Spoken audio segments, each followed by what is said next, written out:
भारत की तस्वीर सच ही मिशन है। नमस्कार, भारत की तस्वीर में आपका एक बार फिर से स्वागत है। भारत की तस्वीर में हम आज देश की बड़ी ही चिंतनीय जो तस्वीर है वो पेश कर रहे हैं। अग्निपथ योजना, भारत सरकार की योजना जिसमें 17.5 से 21 साल के नौजवानों को सेना में भर्ती की ये योजना आई, जो अग्निपथ नाम दिया गया और उन्हें अग्निवीर नाम दिया गया। इसको लेकर देश भर में विरोध प्रदर्शन चल रहे हैं।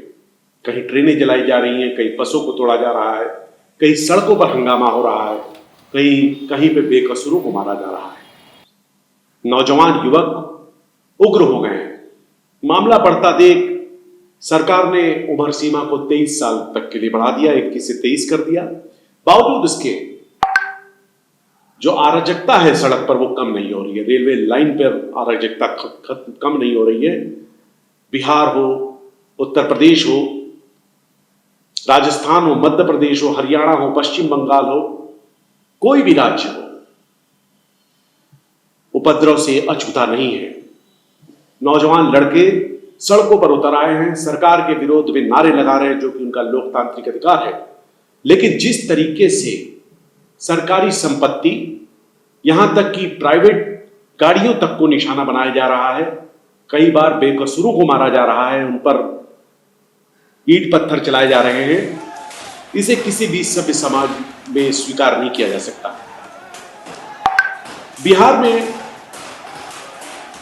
आज भी ट्रेनों को जलाने की घटना सामने आई, तो बलिया में भी ट्रेन जला दी गई। उत्तर प्रदेश की बलिया में ट्रेन जलाई गई। यही नहीं, रेलवे पटरियों को जाम कर दिया गया देश में, देश भर की कई जगहों पर, जिससे कई सारी ट्रेनों को रद्द करना पड़ा।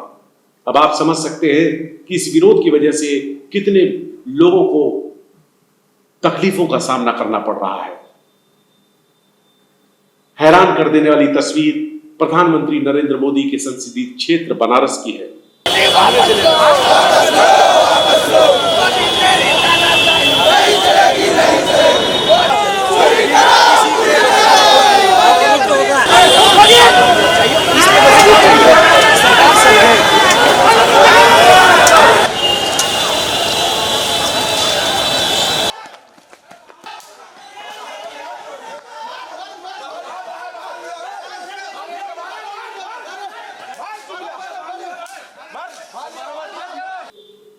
यहां पर सुबह सवेरे ही वाराणसी के रेलवे स्टेशन पे, कैंट रेलवे स्टेशन पर नौजवान इकट्ठा होते हैं।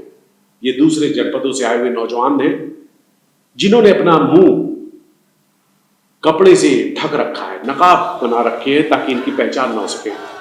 पुलिस के अधिकारी ने समझाते हैं। ये देश के प्रधानमंत्री और मुख्यमंत्री योगी आदित्यनाथ के विरोध में नारे लगाते हैं। पुलिस के अधिकारी इन्हें समझाते हैं। यही नहीं, इनसे कहा जाता है कि आप अपने चेहरों को खोल लीजिए ताकि आपको पहचाना जा सके कि आप वास्तव में विरोध करने वाले प्रदर्शनकारी हैं। लेकिन उसके बाद ये प्रदर्शनकारी युवक भागने लगते हैं और टुकड़ों में बढ़ जाते हैं। उसके बाद वाराणसी की सड़कों पर कई बसों को निशाना बनाया जाता है।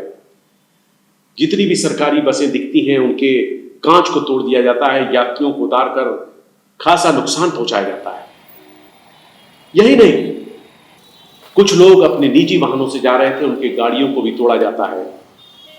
इन प्रदर्शनकारियों ने कई दुकानदारों पर को भी अपना निशाना बनाया, लोगों के मकानों पे आरोप है कि पत्थर फेंके। अब आप सोचिए, आंदोलन सेना भर्ती को लेकर कर रहे हैं, सरकार से नाराज है, लेकिन आम जन को ये परेशान कर रहे हैं।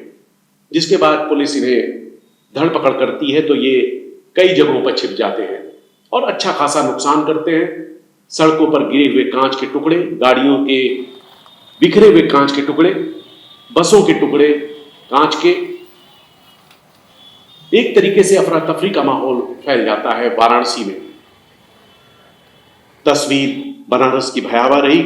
कई घंटों तक इन युवकों ने बनारस को एक तरीके से अपने कब्जे में कर लिया। पुलिस वाले कभी इधर जाते, कभी उधर जाते, ये लुका छिपी का खेल खेलते रहते हैं। सवाल ये उठता है कि आप यदि आंदोलनकारी हैं तो क्या आपको इस तरीके से आंदोलन करना चाहिए? क्या आपको आंदोलन शांतिपूर्ण तरीके से नहीं कर सकते? सरकारी संपत्ति, ट्रेनों को जलाना, आप याद रखिए ट्रेन में हो सकता है आपके ही परिवार का कोई सदस्य हो, उसको उसकी वजह से उसकी जान चली जाए। या सड़कों पर आप जिस तरीके से बवाल मचा रहे हैं, सड़कों पर हो सकता है आपका अपना कोई भाई हो, आपका अपना कोई रिश्तेदार हो, वो जख्मी हो जाए। आखिर इसका जिम्मेदार कौन है?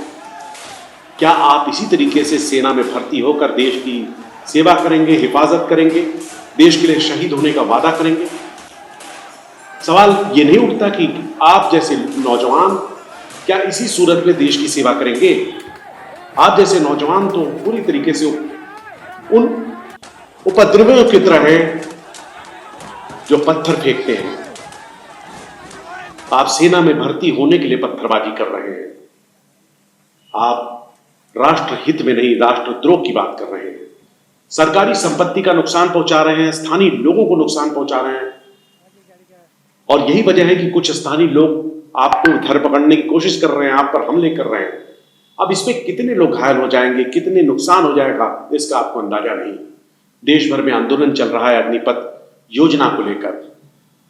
अग्निपथ योजना केंद्र सरकार की योजना है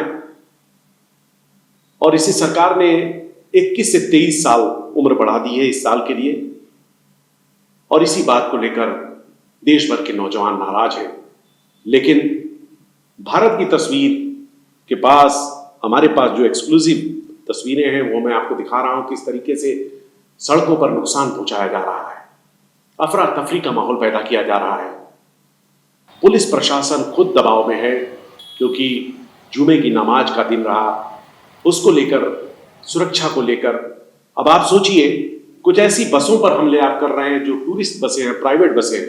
यात्री दूसरे शहरों से आकर बनारस दर्शन करना चाहते हैं या दूसरे शहरों में जाना चाहते हैं, आप उन पे हमले कर रहे हैं। तो एक तरीके से आप कितना ज्यादा बोझ दे रहे हैं समाज पर। क्या आप इस तरीके के प्रदर्शन से सरकार को झुका लेंगे? अच्छा होता कि आप सरकार के साथ शांतिपूर्ण बात करते और अपनी समस्याओं को बताते।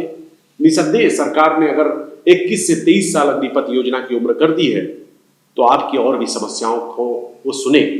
लेकिन आप सीधे सीधे आप नुकसान पहुंचा रहे हैं, जिस तरीके से लोगों को दहला रहे हैं।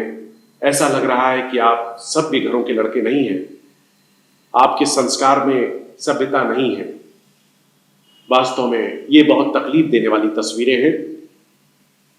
इन तस्वीरों से समाज में एक गलत मैसेज जाता है, देश की छवि बिगड़ती है कि सेना भर्ती के नाम पर नौजवान उपद्रव मचा रहे हैं। भारत की तस्वीर में इसी तरह चर्चाओं का दौर जारी रहेगा। आप बने रहे भारत की तस्वीर के साथ। सच ही हमारा मिशन है, इस पर हम काम करते रहेंगे। नमस्कार।